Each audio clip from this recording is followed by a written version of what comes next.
waktu itu. Jadi saya nggak habis kontrak, pulang waktu itu kurang 6 bulan saya sudah.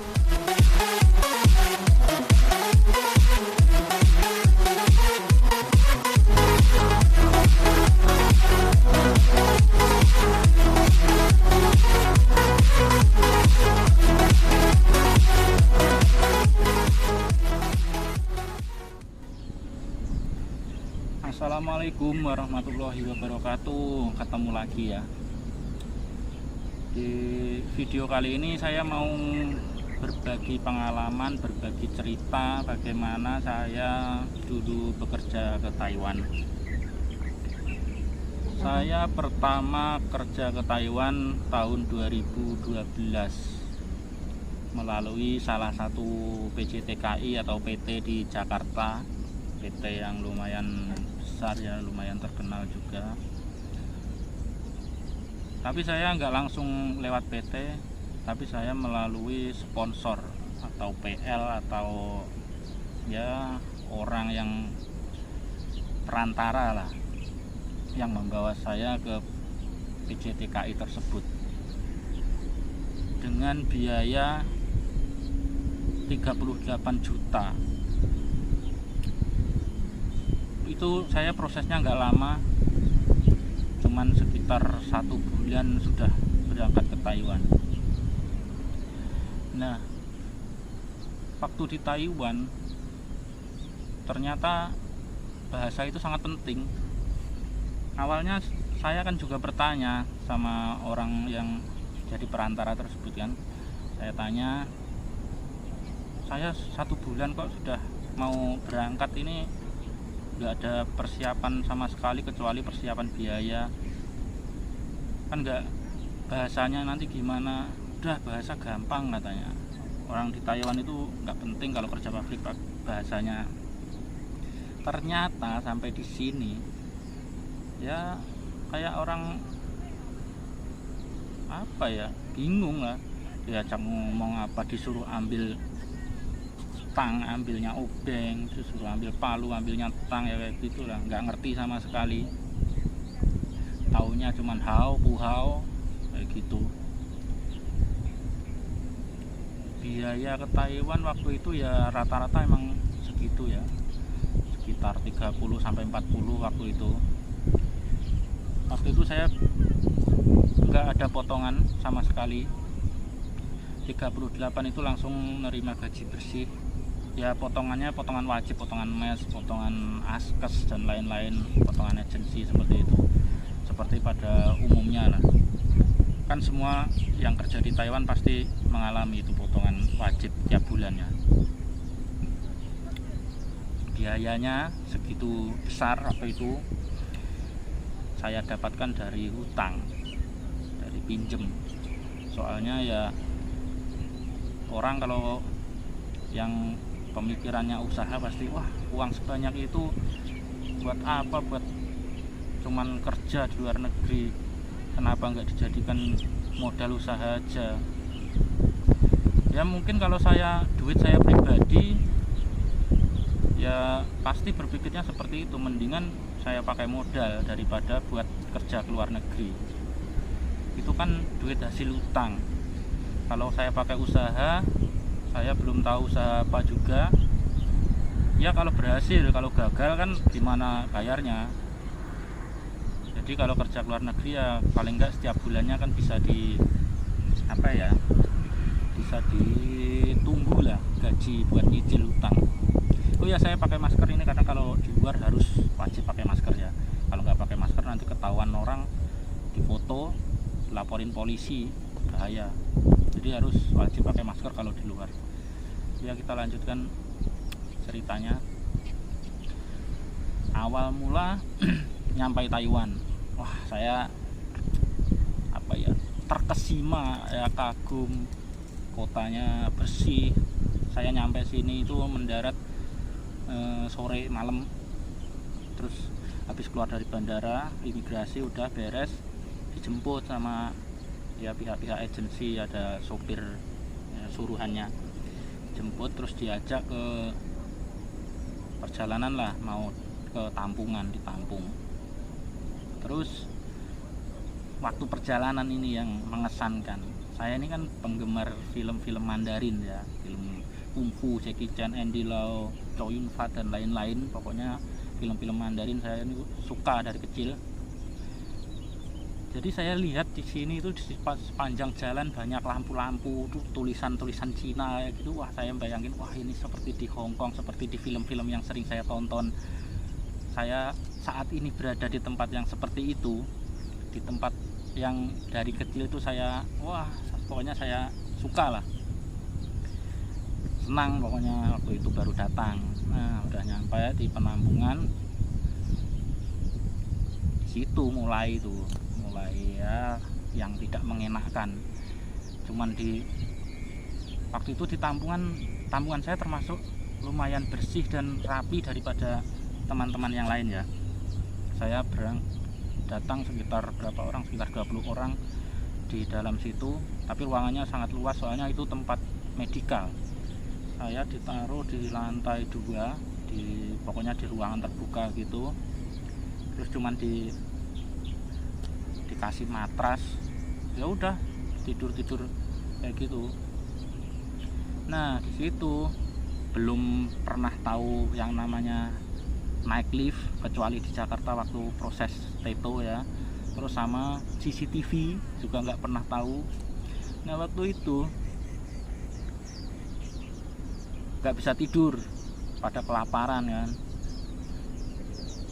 tapi masih bingung soalnya nggak tahu lift gimana caranya naik lift, soalnya pas masuknya tadi dianterin. Terus anak-anak yang udah pernah ke Taiwan atau ex Taiwan udah pada tidur. Nah, saya bingung, saya kan perokok berat ya, saya bingung, pengen banget ngerokok. Itu ruangan kan gelap ya, gelap, saya nggak tahu ada apa, ada CCTV atau apa, nggak tahu. Saya cari bekas minuman seperti inilah ya, bekas minuman di tempat sampah. Ada tempat sampah itu, saya kelihatan ada tempat sampah, saya cari-cari. Terus saya pergi ke suatu sudut ruangan pojokan gitu. Saya pelan-pelan banget itu nyalain rokok, saya tutupin, saya nyalain, saya isep pelan-pelan, saya ngeluarinnya asapnya juga pelan-pelan banget. Habis setengah, saya nggak berani lama-lama, nggak berani nerusin, setengah yang penting udah rokok gitu udah saya matiin. Nggak berapa lama, nggak sampai 5 menit, liftnya bunyi ting, buka pintunya, ada satpam masuk, marah-marah dia, tapi kan nggak tahu bahasanya apa, nggak tahu, pokoknya dengan nada yang sangat keras. Terus semua kan pada bangun, banyak yang nggak ngerti itu ngomong apa. Nah, terus sih ada anak-anak yang udah ex Taiwan kan udah sedikit mengerti kan bahasanya, terus dia nerjemahin, tadi siapa yang ngerokok di dalam ruangan gitu. Wah, saya langsung lemes ya, mau nggak mau saya ngaku lah, karena ya saya yang ngelakuin. Terus dimarahin habis-habisan itu.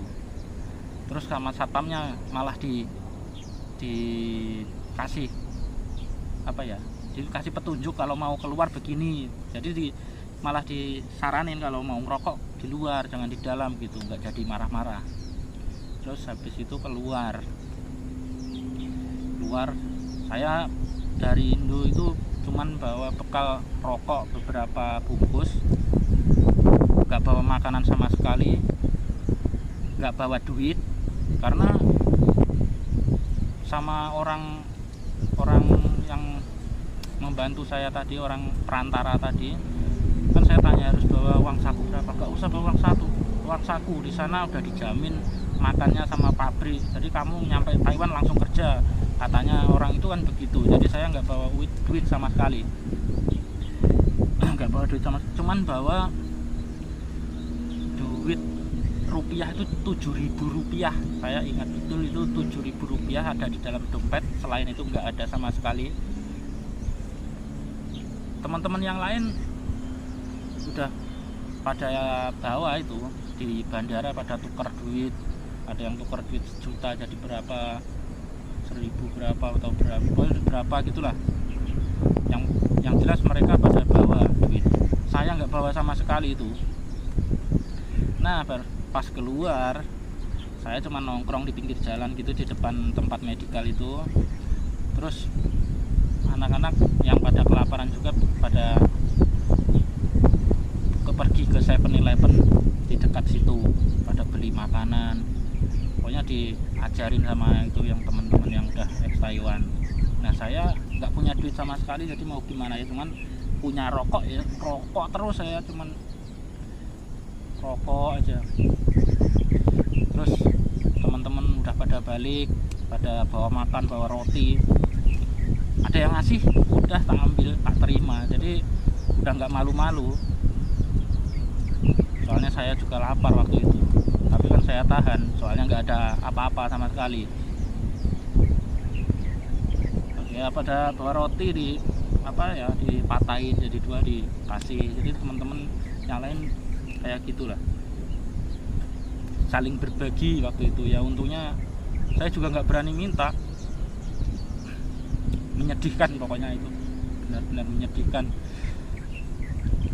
Nah habis itu tidur pagi jam 5 atau setengah 6 itu bangunin semua, suruh beresin. Terus medikal selesai, dikasih roti, dia cuma roti. Habis itu proses pembuatan ARC lah dan sebagainya dibawa-bawa ke, terakhir sampai ke kantor agensi. Di kantor agensi kan udah pada kecapean kan dari perjalanan, udah dari hari sebelumnya, jadi 2 hari perjalanan kan totalnya. Terus ya wajah-wajah lesu, lelah, duduk ya nyandar kayak gitu. Wah dibentak-bentak di kantor agensi itu, wah parah pokoknya. Dimarah-marahin, dimaki-maki, kalian ini kesini buat kerja, jadi ya harus kelihatan tegas gitu, harus kelihatan tegap, jangan kayak orang loyo gitu. Nanti bosnya melihat kalian, kalau nggak jadi diambil gimana, kalian dipulangin semua. Wah gimana kalau dipulangin kayak kami. Pokoknya semua yang satu agensi itu, yang satu agensi sama saya, semua itu belum pernah ke Taiwan sama sekali. Jadi ya pada takut semua kan. Terus dikasih makan sama orang-orang agensi, dikasih makan bentang, nasi bungkus gitu, nasi kotak. Itu dalamnya juga daging babi, jadi kami nggak jadi makan. Ya kita makan ya yang nggak kena daging babinya gitulah waktu itu. Dari situ udah terus dibawa ke asrama, nggak langsung ke pabrik soalnya jauh tuh tempatnya dari pabrik asramanya. Udah habis itu ya dibawa keliling ke asrama, dikasih tahu tempat mandi, WC dan lain-lain. Pokoknya di apa ya, semacam room tour gitu, semua dikasih tahu aturan-aturannya, sudah dijelasin semua. Terus istirahat, udah. Dan besoknya ke pabrik juga langsung kerja itu bener-bener wah nggak tahu bahasa sama sekali. Waktu itu ada teman Indo yang udah lama di situ, udah pinter bahasanya, malah ngajarin sambil bentak-bentak. Waduh, anak baru dibentak-bentak sesama orang Indo lagi, parah pokoknya. Tapi ya ternyata dia itu emang apa ya, karakternya seperti itu. Sampai sudah lama pun emang karakternya seperti itu. Bukan waktu itu marah-marah kepada saya, itu enggak. Emang karakternya seperti itu. Dia memang selama saya kerja di situ banyak membantu, banyak mengajari juga. Ya di pabrik yang itu saya apa ya, pabriknya kurang bagus. Ya bagus pabriknya tapi nggak ada lemburnya jarang banget. Cuman dalam sebulan itu maksimal, selama saya kerja di sana maksimal saya lembur full itu cuma 40 jam, nggak lebih dari itu. Pernah nggak lembur sama sekali dalam 1 bulan. Waktu itu terima gaji total setelah dipotong-potong semuanya itu cuma nerima 12.000 waktu itu. Kurs masih sekitar 300-an ya, 2012. Ngenes pokoknya waktu itu. Jadi saya nggak habis kontrak, pulang waktu itu, kurang 6 bulan saya pulang. soalnya kebelet pengen buru-buru menikah karena usia saya pas pulang usia udah 27, sudah waktunya menikah. Oke teman-teman, segitu saja sedikit cerita dari saya. Ini dari tadi ngoceh-ngoceh nggak jelas, semoga kalian mau mendengarkan ini. Udah kering juga tenggorokan ini, saya bawa kopi, mau ngopi-ngopi dulu ya. Terima kasih sudah menyimak videonya. Sampai ketemu lagi di lain kesempatan di video berikutnya. Assalamualaikum warahmatullahi wabarakatuh.